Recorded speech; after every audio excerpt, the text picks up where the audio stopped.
പ്രിയ കൂട്ടുകാരെ, അപ്പോൾ ഏകദേശം ടഫുള്ള ഭാഗങ്ങളൊക്കെ നിങ്ങൾ പഠിച്ചു കഴിഞ്ഞു. ചില കുട്ടികൾക്ക് മാത്സിനോടുള്ള ഇഷ്ടം പോയിട്ടുണ്ടാവാം, ചില കുട്ടികൾക്ക്. അത് പകരം ഈ വീഡിയോ നമ്മൾ മുമ്പ് ചെയ്ത വീഡിയോകൾ കംപ്ലീറ്റ് കൃത്യമായിട്ട് വാച്ച് ചെയ്ത ആളുകൾക്ക് മാത്സിനോടുള്ള ഇഷ്ടം കൂടുകയും ചെയ്തിട്ടുണ്ടായിരിക്കാം പ്രോബബിലി. അപ്പോൾ ഞാൻ പറഞ്ഞു വരുന്നത്, നിങ്ങൾക്ക് മാർക്ക് കിട്ടണമെന്ന് നിങ്ങൾക്ക് അതിയായ ആഗ്രഹമുണ്ട് എങ്കിൽ നന്നായിട്ട് പ്രിപ്പയർ ചെയ്ത് നന്നായിട്ട് പഠിക്കുക, ഒരുപാട് ചെയ്ത് പഠിക്കുക. മാത്സ് ഏറ്റവും കൂടുതൽ ചെയ്ത് പഠിക്കുകയാണ് ഈ ഒരു വിഷയത്തെ സംബന്ധിച്ചിടത്തോളം നിങ്ങൾക്ക് മാർക്ക് നേടാൻ പറ്റുന്നൊരു കാര്യം എന്ന് പറയുന്നത്. അപ്പോൾ ഇന്ന് നമ്മൾ ഡിസ്കസ് ചെയ്യാൻ പോകുന്നത്, നമുക്കൊക്കെ അറിയാം, തെളിയിക്കുക അഥവാ പ്രൂവ് ചെയ്യുക എന്ന് പറയുന്നത് വളരെ ബുദ്ധിമുട്ടുള്ളൊരു കാര്യമാണ് അല്ലേ? അത് കാണുമ്പോൾ തന്നെ തെളിയിക്കാൻ അങ്ങനത്തെ കുറച്ച് ആൾക്കാരുണ്ട്. അപ്പോൾ ഞാനൊക്കെ തന്നെ ചെറുപ്പത്തിലൊക്കെ ആയ സമയത്തൊക്കെ തെളിയിക്കുക എന്ന് കേൾക്കുമ്പോൾ നമുക്ക് എന്തോ ഒരു ഇതാണ്, നമുക്കൊരു ഇഷ്ടമല്ലാത്തൊരു ഭാഗമാണ് പ്രൂവ് ചെയ്യാനുള്ളത്. അപ്പം ഇന്ന് ഈ ഒരു വീഡിയോയിൽ ഒരു 4 ചോദ്യങ്ങൾ അത് മാത്രമാണ് തെളിയിക്കാനുള്ളത്. അത് നിങ്ങൾ കൃത്യമായിട്ട് വാച്ച് ചെയ്യുക. ഞാൻ സ്ലോയിലാണ് പറയുക, നിങ്ങൾ കൃത്യമായിട്ട് വാച്ച് ചെയ്യുക. സംശയമുള്ള കാര്യങ്ങൾ നിങ്ങൾ ചോദിക്കുക. അപ്പോൾ ഞാൻ ഒന്നാമത്തെ ചോദ്യം വായിക്കുകയാണ്. അപ്പോൾ നിങ്ങളുടെ ടെക്സ്റ്റ് ബുക്കിൽ, മലയാളം മീഡിയം കുട്ടികളോട് പറയുകയാണെങ്കിൽ ടെക്സ്റ്റ് ബുക്കിൽ 24ാമത്തെ പേജിലാണ്. അതിൽ ഒന്നാമത്തെ ചോദ്യം നിങ്ങൾക്ക് കൃത്യമായിട്ട് ആൻസർ ചെയ്യാൻ പറ്റും. രണ്ടാമത്തെ ചോദ്യം നിങ്ങളൊന്ന് ശ്രമിച്ച് നോക്കുക. നമുക്ക് അല്ലെങ്കിൽ ഡീറ്റെയിൽ ആയിട്ട് പറയാം. അത്ര ഇമ്പോർട്ടൻ്റ് ഇല്ലാത്തൊരു ക്വസ്റ്റ്യനാണ് രണ്ടാമത്തെ ക്വസ്റ്റ്യൻ, കാരണം നിങ്ങൾ 8ാം ക്ലാസ്സിലൊക്കെ പഠിച്ചൊരു കാര്യമാണ്. ഇനി 3ാമത്തെ ചോദ്യം മുതൽ 7ാമത്തെ ചോദ്യം വരെ ഒരു പ്രത്യേക പാറ്റേണിലാണ് പോകുന്നത്. ഇപ്പോൾ മലയാളം മീഡിയക്കാർ, ഇംഗ്ലീഷ് മീഡിയക്കാർക്ക് സമ്മ് എന്ന് പറയുന്ന ഭാഗത്തിൻ്റെ തൊട്ട് മുകളിൽ ഒരു എക്സസൈസ് ഉണ്ട്. അവിടെയാണ് നമ്മൾ എന്താക്കുന്നത്, ഈ ഒരു ക്വസ്റ്റ്യൻ ഡിസ്കസ് ചെയ്യുന്നത്. അപ്പോൾ അതിൽ 3ാമത്തെ ചോദ്യം കൃത്യമായിട്ട് ചോദ്യം വായിക്കുക. തെളിയിക്കാനുള്ള ഏത് ചോദ്യം വരികയാണെങ്കിലും കൃത്യമായിട്ട് ആ ചോദ്യം വായിക്കുക എന്നാണ് ഏറ്റവും ആദ്യത്തെ സ്റ്റെപ്പ്. രണ്ടാമതായിട്ട് നിങ്ങൾ ചെയ്യേണ്ടത്, ചോദ്യത്തിൽ എന്താണോ തെളിയിക്കാൻ പറഞ്ഞത് അതിനെപ്പറ്റി നിങ്ങൾ ചെറിയായിട്ട് ഫോക്കസ് ചെയ്യാം. അപ്പോൾ ഞാൻ ജസ്റ്റ് ചോദ്യം ഒന്ന് വായിക്കുകയാണ്. ആദ്യ പദം 1/3 അഥവാ ഫസ്റ്റ് ടേം 1/3 തന്നിട്ടുണ്ട്. ഒരു സമാന്തര ശ്രേണിയുടെ ആദ്യ പദം 1/3 തന്നിട്ടുണ്ട്. നമുക്കറിയാവുന്ന കാര്യം, നിങ്ങൾക്കൊന്നും അറിയില്ല എങ്കിൽ നിങ്ങൾ പരീക്ഷയ്ക്ക് എഴുതുകയാണ്, തെളിയിക്കാനുള്ള ചോദ്യം ഒന്നും അറിയില്ല, തന്ന കാര്യങ്ങൾ എഴുതിയെടുക്കാൻ അറിയാലോ. ആ ഒരു ബോധം എല്ലാ കുട്ടികൾക്കും ഉണ്ടാവും. അത് എഴുതി വെക്കുക, അതിന് വരെ മാർക്കുണ്ട്. ആദ്യ പദം 1/3 പൊതുവ്യത്യാസം 1/6 ആയ, പൊതുവ്യത്യാസം D 1/6 ആയ ഒരു സമാന്തര ശ്രേണിയിൽ എല്ലാ എണ്ണൽ സംഖ്യകളും ഉണ്ട് എന്ന് തെളിയിക്കുക. ആദ്യ പദം 1/3, ഫസ്റ്റ് ടൈം 1/3, കോമൺ ഡിഫറൻസ് 1/6. ഈ ഒരു അരിത്മെറ്റിക് സീക്വൻസിൽ എല്ലാ എണ്ണൽ സംഖ്യയാണ് നാച്ചുറൽ നമ്പേഴ്സ്. നമ്മൾ എണ്ണുന്ന നമ്പേഴ്സിനെ പറയുന്ന പേരാണ് നാച്ചുറൽ നമ്പേഴ്സ്. എല്ലാ നാച്ചുറൽ നമ്പേഴ്സ് ഉണ്ടെന്ന് പ്രൂവ് ചെയ്യാനാണ് പറഞ്ഞത്. അപ്പോൾ ഈ ഒരു ചോദ്യത്തിൽ നമ്മൾ കൃത്യമായിട്ട് മനസ്സിലാക്കേണ്ടതുണ്ട്. ഈ ഒരു ചോദ്യത്തിൽ നമ്മളോട് എല്ലാം ഉണ്ട് ചെക്ക് ചെയ്യാൻ പറഞ്ഞാൽ നമ്മൾ എന്തെടുക്കണം, അതിൻ്റെ nth ടേം എടുക്കണം. എല്ലാം ഉണ്ട് എന്ന് പ്രൂവ് ചെയ്യാൻ നമ്മളതിൻ്റെ പൊതുരൂപമാണ് എടുക്കാറുള്ളത്, അഥവാ ആൾജിബ്രായിക് ഫോം. അപ്പോൾ ഈ ഒരു സമാന്തര ശ്രേണിയുടെ ആൾജിബ്രായിക് ഫോം അഥവാ പൊതുരൂപം എന്ന് പറഞ്ഞാൽ എന്താണ്, dn + f - d ആണ്. അപ്പോൾ ഇതിൻ്റെ d തന്നിട്ടുണ്ട്, f തന്നിട്ടുണ്ട്. ഈ രീതിയിലാണ് ചോദ്യമെങ്കിൽ കേട്ടോ.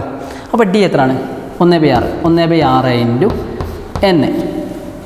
പൊതുരൂപമാണ് കണ്ടെത്തേണ്ടത്. എല്ലാം ഉണ്ട് ചെക്ക് ചെയ്യാൻ പറഞ്ഞാൽ നിങ്ങൾ പൊതുരൂപം പ്ലസ്. ഇനി f - d ആണ്. f എന്ന് പറഞ്ഞാൽ 1/3 - 1/6. കൃത്യമായിട്ട് ശ്രദ്ധിക്കുക കേട്ടോ. ഒന്നാമത്തത് 1 × 6 എന്ന് പറഞ്ഞാൽ 1/6n, അല്ലെങ്കിൽ n/6 എന്ന് എഴുതാം, പ്ലസ്. ഇനി ശ്രദ്ധിക്കേണ്ടത് 1/3 - 1/6 അല്ലേ? ഇതിന് നിങ്ങൾക്ക് എളുപ്പത്തിൽ ചെയ്യാൻ പറ്റും. ഛേദം തുല്യമാക്കിയാൽ മതി, അഥവാ ഡിനോമിനേറ്റർ സെയിം ആക്കിയാൽ മതി. അതിന് സെയിം ആക്കാൻ × 2 കൊടുത്തൂടെ? അടിയിൽ × 2 കൊടുക്കുമ്പോൾ മുകളിൽ എന്ത് കൊടുക്കണം, × 2. അതാണ് ഇവിടെ ചെയ്യാൻ പോകുന്നത്. 2/6 - 1/6. 2/6 എന്ന് പറയുന്നതും 1/3 പറയുന്നത് എന്താണ്, സെയിം ആണ്.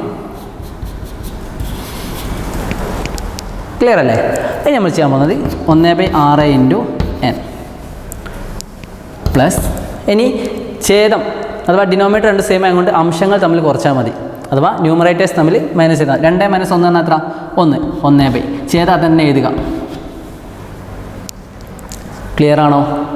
ഇതാണ് നമ്മളെ സ്റ്റെപ്പ്. ഇതിൽ നിങ്ങൾ കൃത്യമായിട്ടൊരു കാര്യം മനസ്സിലാക്കേണ്ടതുണ്ട്. 1/6 രണ്ടിലും പൊതുവായിട്ടുണ്ട്, കോമൺ ആയിട്ടുണ്ട്. അപ്പോൾ നമുക്ക് അതിനെ പുറത്തെടുക്കാം. 1/6 × n എന്ന് പറഞ്ഞാൽ എന്താണ്, അതിൽ 1/6 പുറത്തെടുത്താൽ ബാക്കി ആരാളെ, എന്നാണ് ബാക്കിയുള്ളത്. 1/6 നിന്ന് 1/6 പുറത്തെടുത്താൽ എന്താ ബാക്കിയുള്ളത്, ശരിക്കും ഇവിടെ 1/6 × 1 അല്ലേ?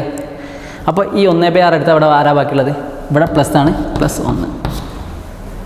ഇതാണ് വരിക. നിങ്ങൾക്കിത് മനസ്സിലായിട്ടില്ലെങ്കിൽ ഈ സ്റ്റെപ്പ് നിങ്ങൾ എഴുതണമെന്നില്ല, ഈ സ്റ്റെപ്പ് തന്നെ എഴുതിയാൽ മതി, പ്രശ്നമൊന്നുമില്ല. പക്ഷേ എഴുതുമ്പോൾ ശ്രദ്ധിക്കുക, ഇങ്ങനെ ചെയ്യുമ്പോൾ നമുക്ക് വളരെ എളുപ്പത്തിൽ ആൻസർ കണ്ടെത്താൻ പറ്റും. ഈ ഒരു സമാന്തര ശ്രേണിയുടെ പൊതുരൂപം അഥവാ ആൾജിബ്രായിക് ഫോം എന്ന് പറയുന്നത് 1/6 × n + 1 ആണ്.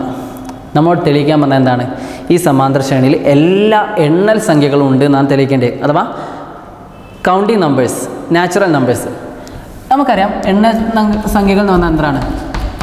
1, 2, 3, 4 അപ്പോൾ നമുക്ക് അത് ഉണ്ടെന്ന് പ്രൂവ് ചെയ്യണമെങ്കിൽ എന്നിന് എത്ര കൊടുത്താൽ 1 കിട്ടും നോക്കണം. എന്നിന് ഏത് നമ്പർ കൊടുത്താലാണ് 1 കിട്ടുക? അപ്പോൾ അടിയിൽ 6 ആയതുകൊണ്ട് മുകളിലും 6 വരണം. അപ്പോൾ എന്നിന് എത്ര കൊടുത്താൽ മുകളിൽ 6 വരും? കാരണം 6/6 അല്ലേ 1. എന്നിന് 5 കൊടുത്ത് നോക്കൂ. 5 + 1 6. 6/6 പറഞ്ഞാൽ 1. അപ്പോൾ n സമം 5 ആവുമ്പോൾ നമുക്ക് എണ്ണൽ സംഖ്യ 1 കിട്ടും. എണ്ണൽ സംഖ്യ നമ്മൾ ഡിനോട്ട് ചെയ്യുന്ന ലെറ്റർ n. ഇനി എന്നിന് എത്ര കൊടുക്കുമ്പോഴാണ് അത് 2 കിട്ടുക? നമുക്കറിയാം 12/6 ആണ് എന്ത്? 2 എന്ന് പറയുന്നത്. അപ്പോൾ എന്നിന് എത്ര കൊടുക്കണം? മുകളിൽ 12 ഇട്ടാണെങ്കിൽ എന്നിന് എത്ര കൊടുക്കണം?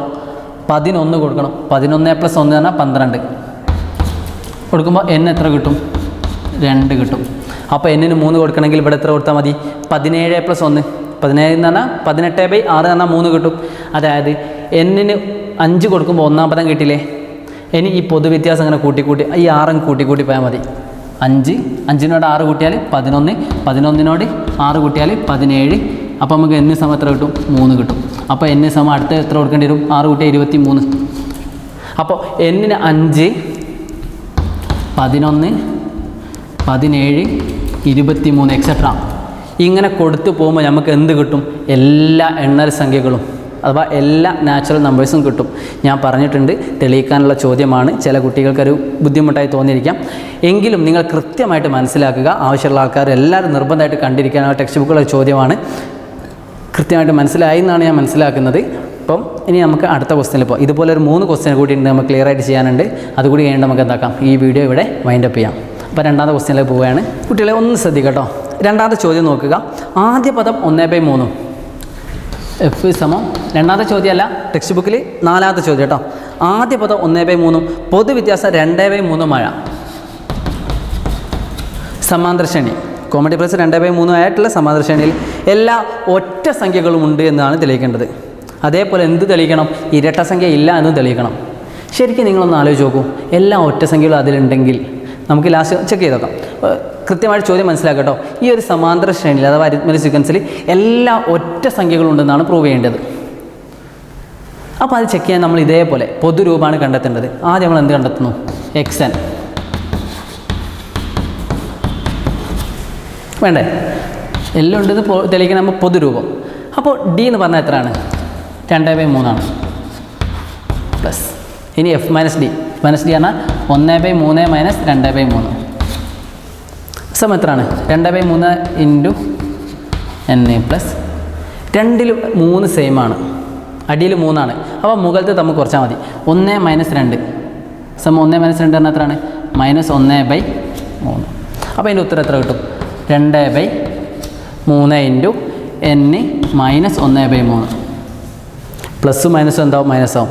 ക്ലിയർ ആണെന്ന് വിചാരിക്കുന്നു. ഇനി ഇതിൽ ശ്രദ്ധിക്കേണ്ടത് 2ലും /3 പൊതുവായിട്ടുണ്ട്. /3 2ലും പൊതുവായിട്ടുണ്ട്. അതിന് നമ്മൾ പുറത്തെടുക്കാം. 1/3 എന്ന് പുറത്തെടുക്കാം. കാരണം 1/3 ഇൻറ്റു ശ്രദ്ധിക്കാം, 1/3 ഇൻറ്റു 2 ആണെന്ത്? 2/3. കാരണം 1 ഇൻറ്റു 2 പറഞ്ഞാൽ 2/3.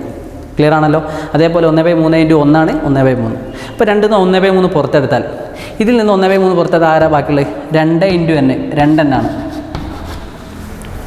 ഇതിൽ 1/3 പുറത്തെടുത്താൽ 1 ആണ് ബാക്കിയുള്ളത്. ക്ലിയർ ആണോ? അപ്പോൾ 2n - 1 ഇതെവിടെയെങ്കിലും പരിചയം ഉണ്ടാവും. 2n - 1 ഞാൻ അങ്ങോട്ട് കാണാതെ പഠിക്കാൻ ഇമ്പോർട്ടൻ്റ് ആയിട്ട് പഠിച്ചു വെക്കാൻ പറഞ്ഞിരുന്നു. കാണാതെല്ല മനസ്സിലാക്കി വെക്കാൻ പറഞ്ഞിരുന്നു. 2n - 1 എന്നാൽ എന്താണ്? ലണ്ടൻ -1 അല്ല കേട്ടോ, 2n - 1 എന്താണ്? ഒറ്റ സംഖ്യകളുടെ പൊതുരൂപമാണ്. അഥവാ ഓഡ് നമ്പേഴ്സിൻ്റെ ആൽജിബ്രായിക് ഫോമാണ് എന്ത്? 2n - 1. ഒറ്റ സംഖ്യ പറഞ്ഞാൽ 1 3 5 7 അല്ലേ? 1 3 5 7 9 അങ്ങനെയല്ലേ ഒരു സംഖ്യ. ഇതിൻ്റെ ആൽജിബ്രായിക് ഫോം ഒന്ന് എഴുതി നോക്കൂ. dn + f - c കണ്ടു നോക്കൂ. നിങ്ങൾക്ക് എത്ര ഉത്തരം കിട്ടും? 2n - 1 കിട്ടും. അതാണ് ഇവിടെ കണ്ടുപിടിച്ചത്. അപ്പോൾ ഇതായിരുന്നു എല്ലാ ഒറ്റ സംഖ്യകളും എന്തിലുണ്ടാവും? ഇതിൽ ഉണ്ടാവും. അത്ര എഴുതിയാൽ മതി. എല്ലാ ഒറ്റ സംഖ്യകളും ഇതിലുണ്ടെങ്കിൽ ഇത് എന്തില്ല? 1/3. ഇതിലൊറ്റ ഇരട്ട സംഖ്യകളും ഉണ്ടാവില്ല. നിങ്ങൾ എന്നിന് എത്ര കൊടുത്താൽ മതി നോക്കിയാൽ മതി. ക്ലിയർ ആണല്ലോ. ഇവിടെ വരെ എഴുതി നിങ്ങൾക്ക് എന്താക്കാം? ആൻസർ സ്റ്റോപ്പ് ചെയ്യാം. കാരണം 2n - 1 എന്താണ്? ഇതിൽ എല്ലാ ഒറ്റ സംഖ്യകളും ഇതിലുണ്ടെന്നാണ് പറയുന്നത്. കൃത്യമായിട്ട് മനസ്സിലാക്കുക. ചോദ്യം ഒന്നുകൂടി വായിച്ച് നോക്കുക. നമ്മൾ പ്രൂവ് ചെയ്യേണ്ടത് എല്ലാ ഒറ്റ സംഖ്യകളും ഉണ്ടെന്നാണ്. അപ്പോൾ എല്ലാ ഒറ്റ സംഖ്യ കൊണ്ടുവരാൻ 2n-1. ഇതിന് ഏതെങ്കിലും കൊടുത്താൽ ഇരട്ട സംഖ്യ കിട്ടുമോ നോക്കാം. നിങ്ങളൊന്ന് ചെക്ക് ചെയ്ത് നോക്കാം. നമുക്ക് ഒരു നമ്പർ കൊടുത്താലും എന്ത് കിട്ടില്ല, ഒരു ഇരട്ട സംഖ്യ അഥവാ ഇവ നമ്പർ കിട്ടില്ല. അതുകൊണ്ട് ഒറ്റ ഇരട്ട സംഖ്യ ഇല്ലയെന്ന് നമുക്ക് എന്താക്കാം, പ്രൂവ് ചെയ്യാം. അപ്പോൾ ഇത് കൃത്യമായിട്ട് മനസ്സിലായെന്ന് വിചാരിക്കുന്നു. ഈ രീതിയിൽ ഏത് ചോദ്യം വന്നാലും നിങ്ങൾ എന്താ ചെയ്യേണ്ടത്, ആദ്യം പൊതുരൂപം കണ്ടെത്തുക എന്നുള്ളത്. ചോദ്യം വായിച്ചിട്ട് പൊതുരൂപം കണ്ടെത്തുക കേട്ടോ. ഇനി മൂന്നാമത്തെ 2 ചോദ്യം കൂടെയാണ് ബാക്കിയുള്ളത്. അതുകൂടി ചെയ്തിട്ട് നമുക്ക് എന്താക്കാം, ഇവിടെ വൈൻഡപ്പ് ചെയ്യാം. കുട്ടികളെ, അപ്പോൾ നമ്മൾ ഇനി ഡിസ്കസ് ചെയ്യാൻ പോകുന്ന 5ാമത്തെ ചോദ്യമാണ്. 5ാമത്തെ ചോദ്യം 6ാമത്തെ ചോദ്യം ഒരേ മോഡലാണ്. ചെറിയൊരു മാറ്റമുണ്ട്. നമ്മളിപ്പോൾ ചെയ്തതിൽ ചെറിയൊരു മാറ്റമുണ്ട്. അതെന്താ ചോദ്യം വായിക്കുമ്പോൾ തന്നെ മനസ്സിലാവും. ഞാൻ ജസ്റ്റ് ഒന്ന് പറയുകയാണ്. 4, 7, 10 ചോദ്യം തന്നിട്ടുണ്ട്. 4, 7, 10 എന്ന സമാന്തര ശ്രേണിയിൽ എന്ന അരിത്മെറ്റിക് സീക്വൻസിൽ പദങ്ങളുടെ എല്ലാം വർഗ്ഗങ്ങൾ അഥവാ ഇതിലുള്ള പദങ്ങൾ ഉണ്ടാവുമല്ലോ, ഇതിൻ്റെയൊക്കെ വർഗ്ഗങ്ങൾ അഥവാ സ്ക്വയർ ഇതിൽ തന്നെ ഉണ്ടെന്ന് പ്രൂവ് ചെയ്യണം. ഇപ്പോൾ 4 സ്ക്വയറാണ്. 4 സ്ക്വയറിന് എത്രയാണ്, 16ആണ്. അതേപോലെ 7 സ്ക്വയർ എന്ന് പറഞ്ഞാൽ 49ആണ്. 10 സ്ക്വയറിന് 100ആണ്. ഇതൊക്കെ ഈ ശ്രേണിയിലെ പദമാണെന്ന് തെളിയിക്കാനാണ് പറഞ്ഞത്. അതാണ് ചോദ്യം. അപ്പോൾ 4 സ്ക്വയറിന് 16. നമുക്ക് ഇതിൽ തന്നെ ആൻസർ കിട്ടും. 10 അടുത്തേക്ക് 13, 16. അപ്പോൾ 16 ഇതിലുണ്ട്, ചെക്ക് ചെയ്യാം. അപ്പോൾ ഓരോന്നും നമുക്ക് ഇതിലുണ്ടെന്ന് പ്രൂവ് ചെയ്യണം. പൊതുവായിട്ടാണ് പ്രൂവ് ചെയ്യേണ്ടത്. തെളിയിക്കാനുള്ളതൊക്കെ പൊതുവായിട്ടാണ് ഉണ്ടാവുക. എന്താണ് തെളിയിക്കേണ്ടത്, ഇതിൻ്റെയൊക്കെ വർഗ്ഗങ്ങൾ. ഇപ്പോൾ ഇവിടെ നമ്മൾ എടുക്കുന്നത് n ആണെങ്കിൽ, ഇവിടെ എടുക്കുന്നത് n പദം, nth ടേം ആണെങ്കിൽ ഇതിൻ്റെ വർഗ്ഗം എന്താക്കണം, ഇതിലുണ്ട് പ്രൂവ് ചെയ്യണം. ഇത് x1 ആണ്, ഇത് x2 ആണ്, x3 ആണ്, അപ്പോൾ എക്സെട്ര xn ആണെങ്കിൽ ആ xnൻ്റെ വർഗ്ഗവും ഇതിലുണ്ട് പ്രൂവ് ചെയ്യണം. നമുക്കറിയാം xn എന്ന് പറഞ്ഞാൽ എന്താണ്, dn plus f minus d ആണ്. അപ്പോൾ ഇതിൻ്റെ വർഗ്ഗവും കൂടി സ്ക്വയറും കൂടി ഇതിലുണ്ടെന്നല്ലേ പ്രൂവ് ചെയ്യേണ്ടി. അപ്പോൾ നമ്മൾ ആദ്യം എന്ത് കണ്ടെത്തണം, dn plus f minus d കണ്ടെത്തണം. എന്നിട്ട് അതിൻ്റെ വർഗ്ഗം സ്ക്വയർ നോക്കിയാൽ മതി. ഇതിൽ d എത്രയാണ്, d എന്ന് പറഞ്ഞാൽ 7 മൈനസ് 4, 3 കിട്ടി. f ഓൾറെഡി അറിയാലോ 4 ആണ്. അപ്പോൾ നമ്മൾ ഇതിൻ്റെ dn plus f minus d കണ്ടുപിടിക്കാൻ പോവാണ്. ഇനി ഇല്ലെങ്കിൽ നിങ്ങൾക്ക് എളുപ്പത്തിൽ കണ്ടെത്താനുള്ള വഴിയൊക്കെ പറഞ്ഞു തന്നിട്ടുണ്ട്, അങ്ങനെ ചെയ്യാം. tn എന്ന് പറഞ്ഞാൽ 3n പ്ലസ് എഫിന് d വെച്ച് 4 മൈനസ് 3 എന്നാൽ എത്രയാണ്, അപ്പോൾ ഇതിന് ഉത്തരം 3n പ്ലസ് 1 കിട്ടും. ഇതാണ് പൊതുരൂപം അഥവാ ആൾജിബ്രായിക് ഫോം. നമ്മൾ എന്താ തെളിയിക്കാൻ പറഞ്ഞത്, ഈ xnൻ്റെ വർഗ്ഗവും ഇതിലുണ്ടെന്നാണ് പ്രൂവ് ചെയ്യേണ്ടി.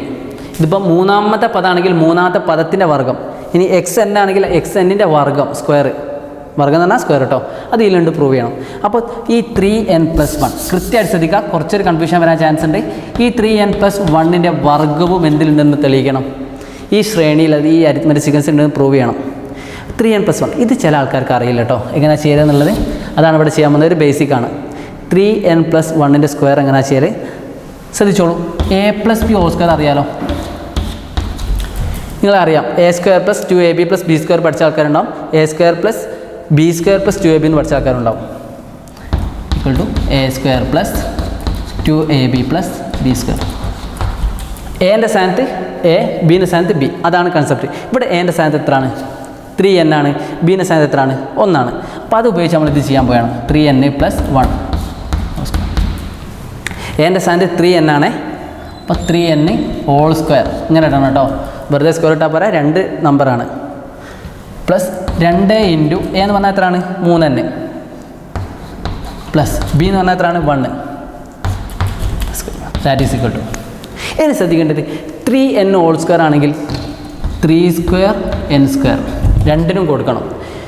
ഈ തെളിയിക്കാനുള്ള ചോദ്യങ്ങൾ മാത്രമാണ് ഇതിൽ ഡിസ്കസ് ചെയ്യുന്നത്. നന്നായിട്ട് എന്താക്കണം, നിങ്ങൾ ശ്രദ്ധിക്കണം. കാരണം കുറച്ചൊരു ബുദ്ധിമുട്ട് എന്തായാലും എല്ലാ കുട്ടികൾക്കും ഉണ്ടാവും. അത് നിങ്ങൾക്കുണ്ടാകാനുള്ള സാധ്യതയുണ്ട്. നിങ്ങൾ എന്താക്കിയത് ഒരു കാരണവശാലും അത് സ്കിപ്പ് ചെയ്യരുത്.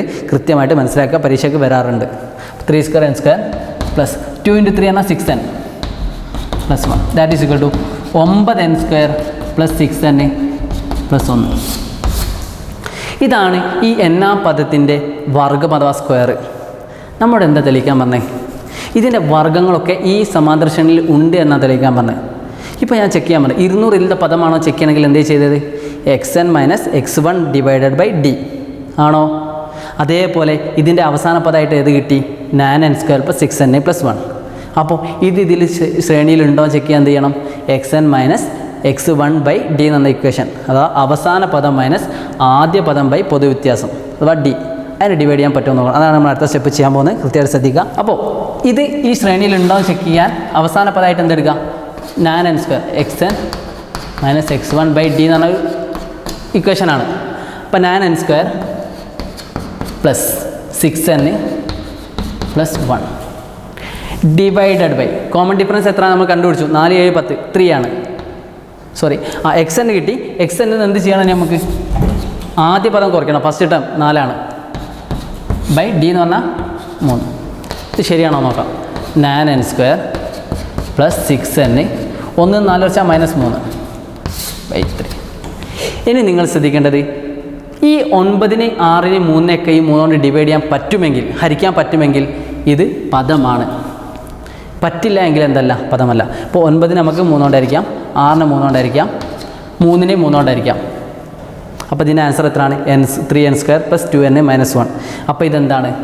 പദമാണ് അഥവാ ടേമാണ്. ഇനി നോക്കിക്കോളൂ, ഈ സ്ഥാനത്ത് 2 ആണെങ്കിൽ നമുക്ക് എന്താക്കാൻ കഴിയില്ല? 2നെ 3 കൊണ്ടായിരിക്കാൻ കഴിയില്ല. അപ്പോൾ എന്തല്ല?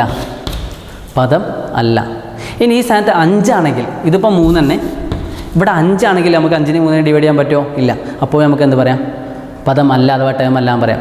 അപ്പോൾ ഈ മുകളിലത്തെ എല്ലാ നമ്പറിനെ അടിയത്തെ നമ്പർ കൊണ്ട് ഡിവൈഡ് ചെയ്യാൻ പറ്റുമെങ്കിൽ എന്താണ്? പദമാണ്. നിങ്ങൾക്ക് വേണ്ട ആവശ്യമുള്ള കാര്യങ്ങളൊക്കെ സൈഡിൽ എഴുതി വെക്കുക കേട്ടോ. അപ്പോൾ കുറച്ചൊരു ഇമ്പോർട്ടൻ്റ് ആയിട്ടുള്ള കാര്യങ്ങളാണ്, കൃത്യമായിട്ട് മനസ്സിലാക്കുക. തെളിയിക്കാനുള്ള ചോദ്യമാണ്. അപ്പോൾ നമുക്ക് എന്താ ചെയ്താൽ ലാസ്റ്റ് എല്ലാ പദങ്ങളും ഇതിലുണ്ട് എന്ന് തെളിഞ്ഞു. അത്ര എഴുതിയാൽ മതി. ഇംഗ്ലീഷ് മീഡിയക്കാർ ഹെൻസ് ദ പ്രൂഫ്. ഇത്ര എഴുതിയാൽ മതി. എല്ലാത്തിനെയും പൊതുവ്യത്യാസം കൊണ്ട് ഡിവൈഡ് ചെയ്യാൻ പറ്റും. ക്ലിയർ ആയി എന്ന് വിചാരിക്കുന്നു. ഇതിന് തൊട്ടടുത്ത ക്വസ്റ്റ്യൻ നിങ്ങൾ എന്താക്കുക? ഹോംവർക്കായിട്ട് ചെയ്യുക. ഇതേപോലെ ഒരു മാറ്റമില്ല. ഒറ്റ പൂർണ്ണവർഗ സംഖ്യകളും ഇല്ല എന്നാണ് തെളിയിക്കേണ്ടത്. അപ്പോൾ ഇല്ല എന്ന് തെളിയിക്കണമെങ്കിൽ അവസാനം മിക്കവാറും ഏതെങ്കിലും വേറൊരു നമ്പർ വരാൻ സാധ്യതയുണ്ട്. അപ്പോൾ അതാണ് ഈ വീഡിയോയിൽ നമ്മൾ ഡിസ്കസ് ചെയ്യുന്നത്. അപ്പോൾ കുട്ടികളെ, ഇന്ന് നമ്മൾ കേവലം 3-4 ക്വസ്റ്റ്യൻസ് മാത്രമാണ് ഡിസ്കസ് ചെയ്തത്. ഇത്ര മതി. അത് വളരെ പ്രധാനപ്പെട്ട ക്വസ്റ്റ്യൻസാണ്. നിങ്ങൾ മനസ്സിലാക്കുക, ആശയങ്ങൾ മനസ്സിലാക്കി വെക്കുക. അപ്പോൾ ഒരു സാധനം തെളിയിക്കാൻ പറഞ്ഞാൽ, ഈ പടം തെളിയിക്കാൻ പറഞ്ഞാൽ നിങ്ങൾ ആദ്യം പൊതുരൂപം കാണണോ കാണണ്ടേ എന്ന് മനസ്സിലാക്കി വെക്കുക. അപ്പോൾ കൂടുതലൊന്നും നമ്മൾ എന്താക്കുന്നില്ല, ഈ ഒരു വീഡിയോ ഡിസ്കസ് ചെയ്യുന്നില്ല. നന്നായിട്ട് പഠിക്കുക. ഈ ഒരു ചോദ്യം റിപ്പീറ്റ് ചെയ്ത് നിങ്ങൾ വീണ്ടും കാണുക. കാരണം ഇതൊരു ഭാഗം കഴിഞ്ഞാൽ നമ്മൾ എന്തെത്തി? അടുത്ത ഭാഗത്തിലേക്ക് എത്തി. അതുകൂടി കഴിഞ്ഞാൽ നമ്മൾ ചാപ്റ്ററും കഴിഞ്ഞു. അത്യാവശ്യം വലിയൊരു ചാപ്റ്റർ തന്നെയാണ് ഈ ഒരു ഭാഗം. ഏകദേശം 20 മണിക്കൂറോളം എടുത്തിട്ട് സ്കൂളുകളിൽ ചെയ്യേണ്ട ഒരു ചാപ്റ്ററാണ് ഈ ഒരു ഭാഗം. അപ്പോൾ നിങ്ങൾക്ക് കൃത്യമായിട്ട് ഓൺലൈൻ ആയതുകൊണ്ട് നമുക്ക് എന്താക്കാം? കൂടുതൽ സമയം നഷ്ടപ്പെടാനില്ല. ഉള്ള സമയം മാക്സിമം ഉപയോഗപ്പെടുത്തുക എന്നാണ് പറയേണ്ടത്. അപ്പോൾ എല്ലാവർക്കും നല്ലൊരു ദിനം നേർന്നുകൊണ്ട് ഈ വീഡിയോയുടെ അവസാനിപ്പിക്കുന്നു. ബൈ. Thank you.